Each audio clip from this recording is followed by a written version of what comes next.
So hi guys, ako yung pupunta doon sa ano, tapos ako padala dito. So nagpadala ako dyan. So pupunta tayo doon sa kabila. So ayoko dito sa nesto kasi it's not enough the stuffs dyan.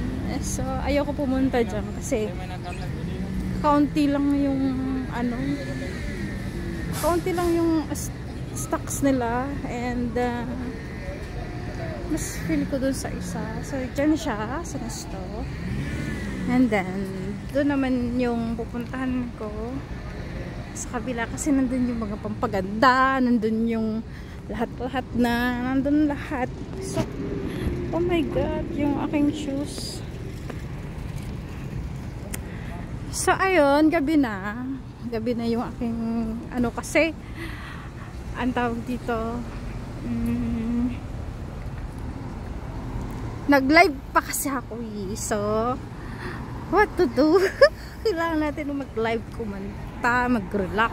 So ngayon kailangan natin mamasyal kasi syempre tapos na tayo magpadala sa mga payments, bills and everything, and I want to buy something for me, and I will go to the China market also to buy some stuffs.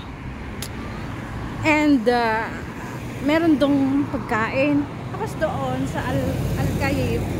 Al-Kayib, marami dyang mga stuffs ng for face, for body, basta mga pangpaganda siya. So yun, so nagmamadali ako kasi anong oras na, eh syempre kailangan makauwi tayo ng maaga para na pag-relax tayo kasi mainit, diba? Ayoko lumabas sa tanghali or sa hapon kasi ang init, guys. So, hindi ko kaya yung init talaga sa labas ng ganung oras kasi mabilis akong mahilo. So dahil mabilis akong mahilo, mas ginusto kong gabi na lang pumunta. So pupunta ako dyan mamaya. Alam nyo kung ano nandyan, mga Filipino food and Filipino katulad ng mga rejuvenating, ng mga lotion, ganyan. Pero ito ako bibili kasi hindi yung mga glota. Glota tayo. Mga glota na pampakinis-kinis ba ng mga pampakinis. Ganon. So punta tayo doon. Yan. Para naman meron tayong, o diba ang ganda, no?